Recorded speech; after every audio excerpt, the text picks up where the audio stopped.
तो hello everyone, स्वागत है आप सभी का हमारे YouTube channel exam and counter classes पर। तो कैसे हैं आप सभी? उम्मीद है अच्छे होंगे, स्वस्थ होंगे और आपकी पढ़ाई भी अच्छी चल रही होगी। तो देखिए बाबू, आज की क्लास में हम क्लास 10 का जो चैप्टर नंबर 2 है, बहुपद, यानी कि जिसको अंग्रेजी में कहते हैं पॉलिनोमियल्स, ठीक है, जिसका नाम है बहुपद चैप्टर 2 और इसका नाम इंग्लिश में कहते हैं पॉलिनोमियल्स। तो आज हम उसी के बारे में जानने वाले हैं कि आखिर पॉलिनोमियल्स यानी कि बहुपद होता क्या है। इसके अंतर्गत जितने भी सूत्र हैं सभी को आज की क्लास में जानेंगे। तो जितने लोग चैनल पर नए हैं चैनल को सब्सक्राइब करेंगे, लाइक करेंगे, अपने दोस्तों के पास शेयर करिए। तो चलिए बाबू, क्लास को शुरू करते हैं।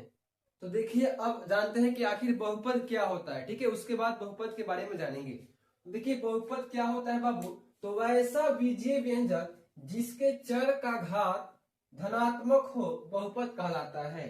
यानी कि कहने का मतलब है कि बहुपद वह होता है जिसका जो चर का घात होता है वो धनात्मक होना चाहिए, तभी वो बहुपद के कैटेगरी में आएगा, यानी बहुपद के अंतर्गत आएगा। जैसे कि यहाँ पे लिखा गया है कि वैसा बीजीय व्यंजक जिसके चर का घात मतलब कि धनात्मक होना चाहिए, बहुपद वही होगा। जैसे एग्जाम्पल के तौर पे यहाँ पे दिया गया है, देखिए यहाँ एक्स, यहाँ देखिए x plus 1, x square plus 1। देखिए यहाँ जो घात है बाबू वो धनात्मक है, यानी कि 2 दिया गया है। उसी प्रकार से देखिए 2x³ plus 4x square plus 2x plus 1, यहाँ भी जो चर का घात है वो धनात्मक दिया गया है। तो कहने का मतलब जिसका चर का घात धनात्मक होगा वो बहुपद होगा। अब आइए, बहुपद यानी कि कितने प्रकार में बांटा गया है।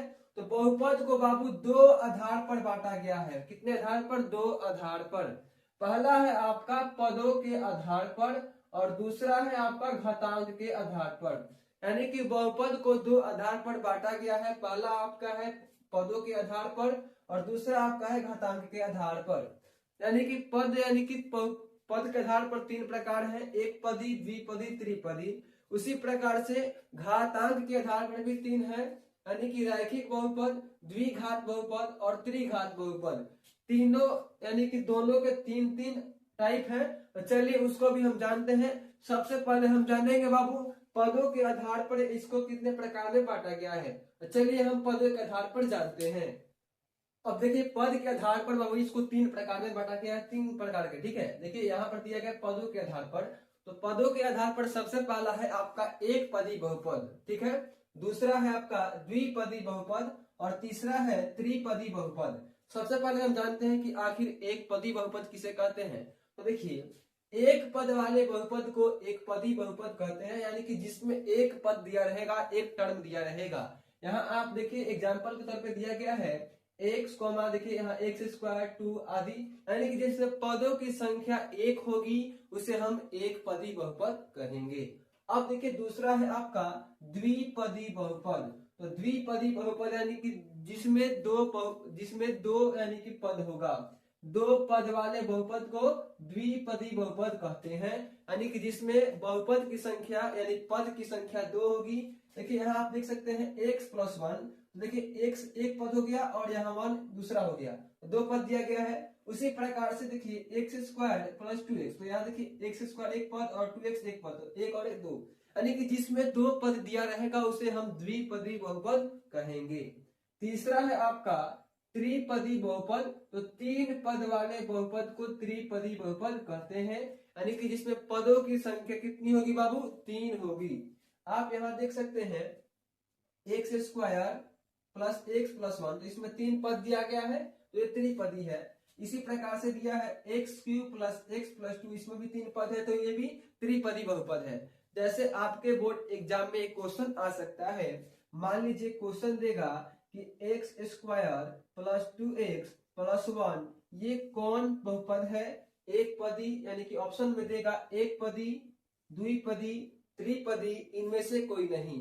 तो देखिए इसमें पदों की संख्या कितनी है बाबू? तो पदों की संख्या इसमें 1 2 3 है, तो ये जो है त्रिपदी बहुपद हो जाएगा। कौन बहुपद बाबू? त्रिपदी बहुपद। उसी प्रकार से द्विपदी अगर कहेगा तो पदों की संख्या इसमें 2 रहेगा, यानी कि ये नहीं, इतना रहेगा। अगर 1 कहेगा तो ये हटा दिया जाएगा, यानी कि आप इसके माध्यम से प्रगति इसको पहचान सकते हैं कि पद के आधार पर इसको 3 प्रकार में बांटा गया है। जिसमें एक पद रहेगा एक पदी, जिसमें 2 पद रहेगा उसमें द्विपदी और जिसमें 3 पद रहेगा उसे त्रिपदी बहुपद कहते हैं। अब हम जानते हैं आगे, यानी कि इसको हम बहुपद को जैसे पद के आधार पर बांटा गया है, अब हम जानते हैं घातांक के आधार पर। तो चलिए बाबू घातांक के आधार पर जानते हैं।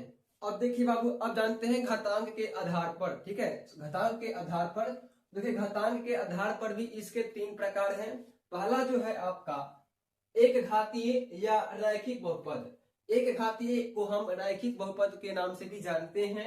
ठीक है, तो देखिए जिसमें एक घात हो, यानी एक घात वाले बहुपद को एक घातीय या रैखिक बहुपद कहते हैं। समझ में आया बाबू? यानी जिसमें एक घात होगा, पावर 1 होगा, उसी को हम एक घातीय बहुपद या रैखिक बहुपद के नाम से जानते हैं, यानी कि कहते हैं। इसका बाबू व्यापक रूप देखिए, इसका जो व्यापक रूप होता है ax प्लस बी होता है, जहां a नॉट इक्वल टू 0 होना चाहिए। क्या बाबू? a नॉट इक्वल टू 0, यानी a का मान कभी भी शून्य नहीं होना चाहिए। देखिए एग्जाम्पल के तौर पे यहां दिया है, यानी कि x plus 1, 2x plus 5, y minus 2 इत्यादि। यानी कि जो यहाँ पे पावर आप देखेंगे तो इसमें पावर कुछ नहीं है, इसका मतलब 1 है। यानी पावर को ही हम क्या कहते हैं? घात कहते हैं। तो पावर कुछ नहीं है, इसका मतलब 1 है। तो पावर जब 1 है तो एक घातीय बहुपद होगा, यानी कि रैखिक बहुपद होगा। उसी प्रकार से आपका दूसरा जो है द्विघातीय बहुपद। तो देखिए द्विघात, इसके नाम से ही इसकी परिभाषा मिल रही है कि जिसमें 2 घात होगा। द्वि का मतलब 2 और घात का मतलब पावर। ठीक है, तो देखिए द्विघातीय बहुपद, 2 घात वाले बहुपद को द्विघातीय बहुपद कहते हैं। इसका जो व्यापक रूप होगा ax² plus bx plus c, इसका व्यापक रूप देखिए, इसको आप नोट कर लेंगे अपने कॉपी में। किसको बाबू? तो इसका व्यापक रूप, यानी जितना भी हम पढ़ा रहे हैं, ये जो बेसिक लेवल से एडवांस लेवल तक, यानी कि इसके बाद आप बहुपद को केवल और केवल एक बार रिविजन कर लेंगे तो आप में यानी कि बहुपद का डर खत्म हो जाएगा। देखिए यहाँ इसका व्यापक रूप होगा ax² plus bx plus c, जहां a नॉट इक्वल टू 0, यानी किसी भी कंडीशन में a का मान 0 नहीं होना चाहिए। अगर a का मान 0 होगा तो बहुपद नहीं होगा, यानी कि जहां a नॉट इक्वल टू 0। अब देखिए एग्जांपल इसमें भी दिया गया है, यानी कि x² minus 2, y² plus 4, 2x² plus 4x plus 1 इत्यादि। तो आप यहाँ देखिए इन सभी में क्या कॉमन है? तो सभी का देखिए घात जो है वो 2 है, यानी पावर जो है वो 2 है, यानी कि द्विघातीय बहुपद का उदाहरण है। अब हम बात करते हैं नंबर 3, यानी कि त्रिघातीय बहुपद की। तो चलिए इसको भी हम देखते हैं। अब देखिए हम बात करते हैं अब नंबर 3, यानी कि त्रिघात बहुपद के बारे में। देखिए 3 घात वाले बहुपद को त्रिघात बहुपद कहते हैं। इसका देखिए व्यापक रूप होगा ax³ plus bx² plus cx plus d, यानी कि जिसमें घात कितना होगा बाबू? 3 होगा, उसे हम क्या कहेंगे? त्रिघात बहुपद। यानी कि 3 घात वाले बहुपद को त्रिघात बहुपद। इसका व्यापक रूप होगा ax³ plus bx² plus cx plus d। ठीक है, और यहाँ भी कंडीशन लागू है, यानी कि a नॉट इक्वल टू 0 होना चाहिए। ठीक है, अगर a नॉट इक्वल टू 0 नहीं होगा तो बहुपद नहीं होगा। अब देखिए एग्जांपल दिया है x³, तो यहाँ देखिए पावर कितना है बाबू? यानी कि घात कितना है? तो 3 है, तो ये जो है त्रिघात बहुपद होगा।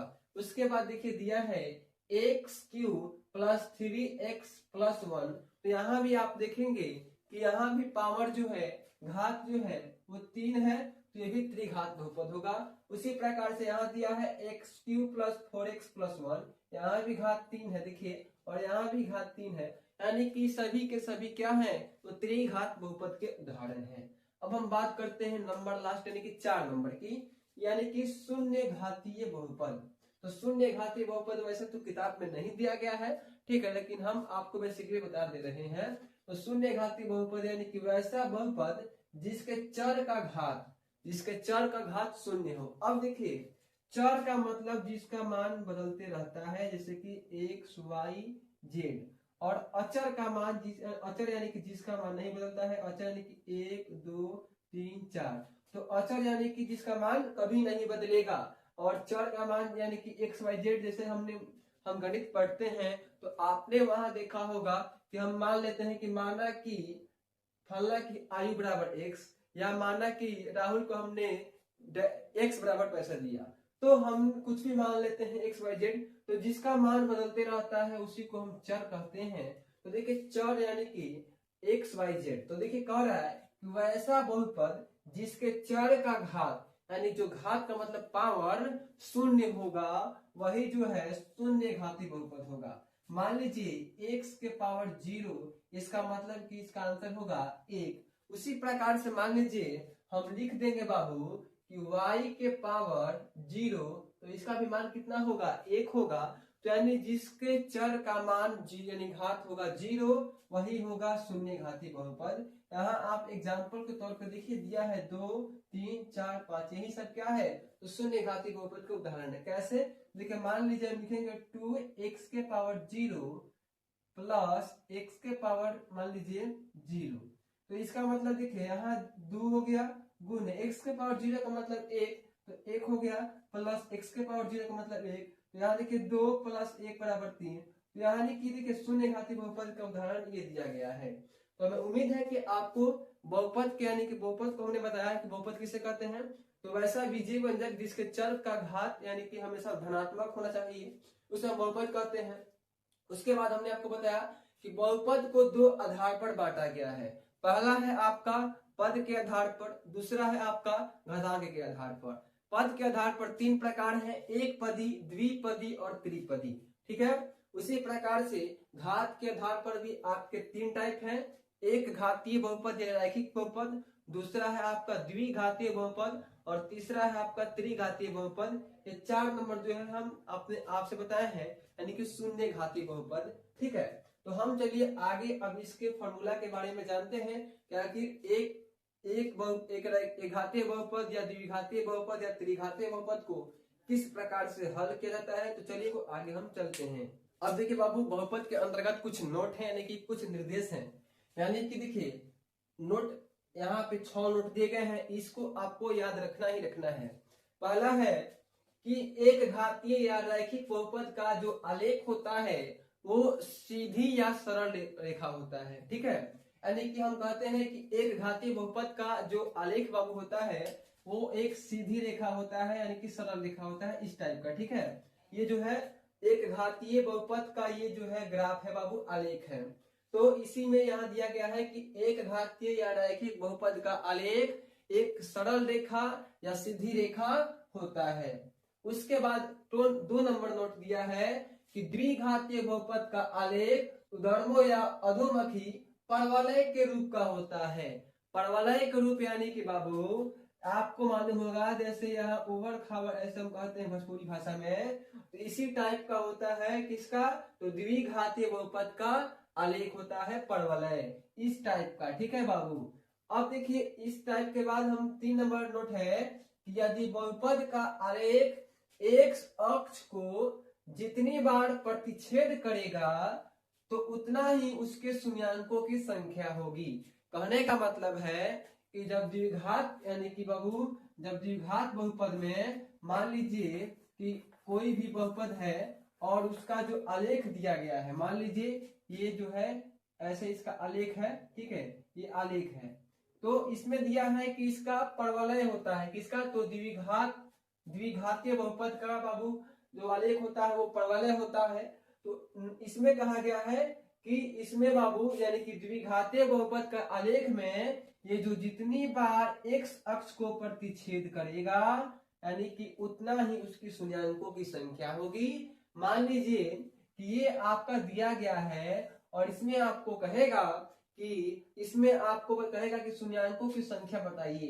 तो देखिए ये एक्स अक्ष है और ये वाई अक्ष है। तो देखिए एक्स अक्ष को कितने बार ये प्रतिच्छेद कर रहा है, तो देखिए 1 बार यहाँ और 1 बार यहाँ, 2 बार या 3 बार, 4 बार और 5 बार।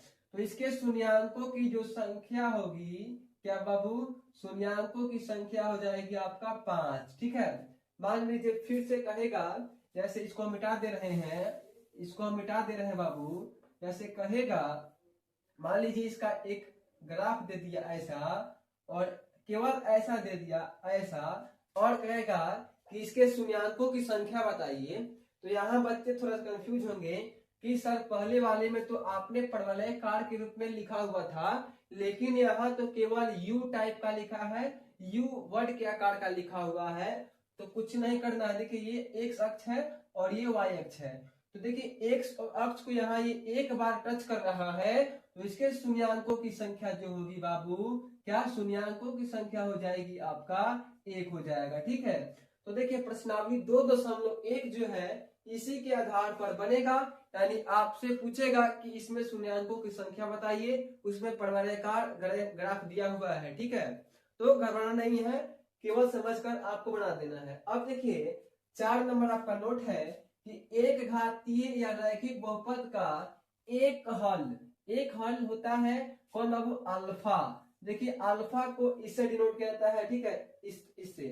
अब देखिए एक घातीय बहुपद यानी रैखिक बहुपद का कितना हल होता है बाबू, तो एक हल होता है। एक घातीय होगा तो एक हल होगा। उसी प्रकार से दिया है कि द्विघातीय बहुपद का 2 हल अल्फा और बीटा होता है। देखिए एक घातीय कहेगा तो एक हल होगा, द्विघातीय कहेगा तो 2 हल होगा। देखिए अल्फा को बाबू इसे डिनोट करते हैं किससे, ऐसे, और बीटा को बी, देखिए बीटा को 20 जैसा लिखाता है, लेकिन ये वाला जो आकार रहता है वो बड़ा रहता है। ठीक है, तो आपको समझ में आ गया कि एक घातीय बहुपद का एक हल होगा, द्विघातीय बहुपद का 2 हल होगा। अब देखिए 6 नंबर नोट है कि त्रिघात बहुपद का 3 हल अल्फा, बीटा और गामा। देखिए अल्फा को इससे डिनोट करते हैं, बीटा को इससे, और गामा वाई टाइप का होता है। ठीक है, तो देखिए यहाँ आप इसको कैसे याद रखेंगे, देखिए एक घातीय कहने का मतलब एक, तो एक घातीय बहुपद का एक हल होगा। द्विघातीय यानी कि 2 कर रहा है, तो द्विघातीय बहुपद का 2 हल अल्फा और बीटा। उसी प्रकार से त्रिघातीय बहुपद कर रहा है, तो त्रिघातीय यानी कि 3, तो त्रिघातीय बहुपद का 3 हल होगा अल्फा, बीटा और गामा। ठीक है, अब चलिए हम जानते हैं कि द्विघातीय बहुपद को किस प्रकार से हल करते हैं और इसके क्या नियम और सूत्र हैं। अब देखिए हम जानेंगे आखिर द्विघात बहुपद के जो शून्यक होते हैं अल्फा और बीटा, उसको कैसे हल करते हैं, या फिर त्रिघात बहुपद के जो होते हैं शून्यक अल्फा, बीटा और गामा, उसको किस प्रकार से हल करते हैं। तो सबसे पहले हम जानेंगे द्विघात बहुपद के बारे में। तो देखिए दिया है कि जब द्विघात बहुपद ax² + bx + c का शून्यक अल्फा और बीटा हो, तो देखिए द्विघात बहुपद के कितने शून्यक होते हैं बाबू, 2 होते हैं, अल्फा और बीटा। किसके बाबू, द्विघात बहुपद के। तो देखिए जब भी द्विघात बहुपद का शून्यक दिया होगा और शून्यकों का योगफल पूछेगा, यानी कि अल्फा प्लस बीटा का मान पूछेगा, तो इसका सूत्र होता है -b/a। क्या बाबू, -b/a। दूसरा नंबर है आपका कि जब भी आपके से शून्यकों का गुणनफल पूछेगा, यानी कि अल्फा इंटू बीटा का मान पूछेगा, तो c/a होगा। देखिए मान लीजिए कोई द्विघात समीकरण दिया है, ऐसे द्विघात समीकरण ये दिया है। ठीक है, द्विघात समीकरण मान लीजिए ये दिया है, और आपसे पूछेगा कि इसका जो है बाबू शून्यकों का आप योगफल निकालिए। तो सबसे पहले आप शून्यक निकालेंगे, और शून्यक इसका आप निकालेंगे तो क्या होगा, x बराबर क्या होगा, -2 हो जाएगा। ठीक है, मान लीजिए इसको आप सॉल्व करेंगे, तो देखिए इसको सॉल्व करने का तरीका भी हम आपको बता रहे हैं। देखिए आप क्या करेंगे, इसका आप गुणनखंड करेंगे, तो इसका हो जाएगा 4 गुणनखंड 2 × 2, 2 × 2। तो आप यहाँ लिखेंगे 2 × 2, जिसे गुना करने पर 4 आ जाए और जोड़ने पर 4 आ जाए। ठीक है, देखिए यहाँ हो जाएगा x² + 2x + 2x। ठीक है, 2x + 2x बराबर 2 × 2 = 0। अब देखिए यहाँ आप क्या करेंगे बाबू, इसमें से आप 2 कॉमन कर लेंगे, सॉरी इसमें से आप x कॉमन करेंगे, तो यहाँ बचेगा x + 2, x + 2, और इसमें से आप करेंगे 2, तो यहाँ जाएगा 2, तो यहाँ बचेगा x + 2। ठीक है, = 0। तो देखिए आप इसको जब करेंगे, दोनों का तुलना करेंगे बराबर से, सॉरी 0 से, इसको आपको पहले लिख देना है, तो x + 2 = 0, तो x बराबर -2, तो ये आ गया अल्फा का मान। उसी प्रकार से आप इसका भी करेंगे, x + 2 = 0, x बराबर -2, ये है बीटा का मान। देखिए मान लीजिए ये द्विघात बहुपद दिया है और इसका आप शून्यक निकाल लिए अल्फा और बीटा का मान। देखिए मान लीजिए अल्फा का मान आया बाबू -2 और बीटा का मान आया -2। तो आपसे अगर पूछेगा कि इनके शून्यकों का योगफल, यानी कि आपको जोड़ने को कह रहा है बाबू, तो आप इन दोनों को जोड़ दीजिएगा।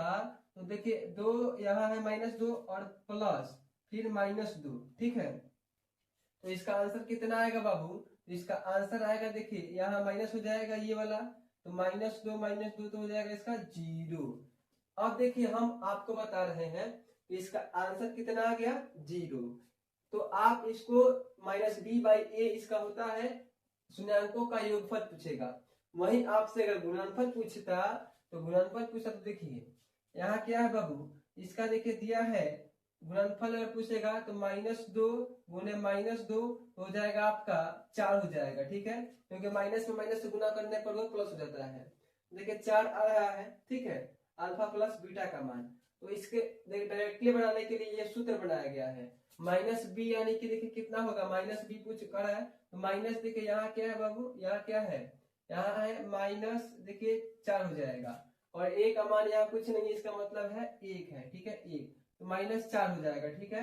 उसी प्रकार से c/a तो 4/1 हो जाएगा, 4 बटे कुछ नहीं, तो इसका मतलब 1 है, तो ये हो जाएगा आपका 4 हो जाएगा, ठीक है। तो देखिए इससे उसी प्रकार से अब आप आते हैं त्रिघात बहुपद में। इससे पहले इसको मिटा देते हैं। देखिए त्रिघात बहुपद में इसके 3 हल हैं, अल्फा, बीटा और गामा।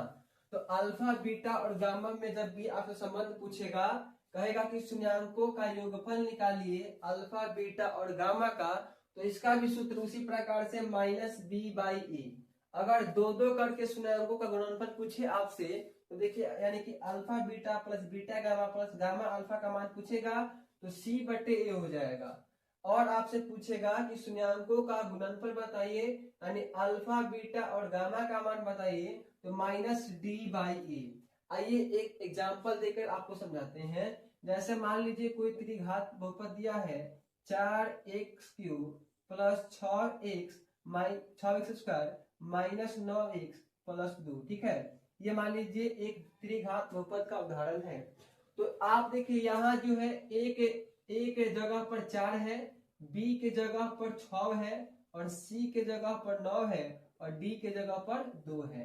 तो देखिए अगर आपसे पूछेगा कि शून्यांकों का योगफल, तो अल्फा बीटा गामा का मान अगर आपसे पूछेगा तो -b/a, तो माइनस देखिए यहाँ हो जाएगा माइनस, और बी की जगह 6 है तो 6 बटे a की जगह 4 है तो 4, इसको आप काट देंगे तो -3/2 हो जाएगा, ठीक है। ये हो गया आपका शून्यांकों का योगफल।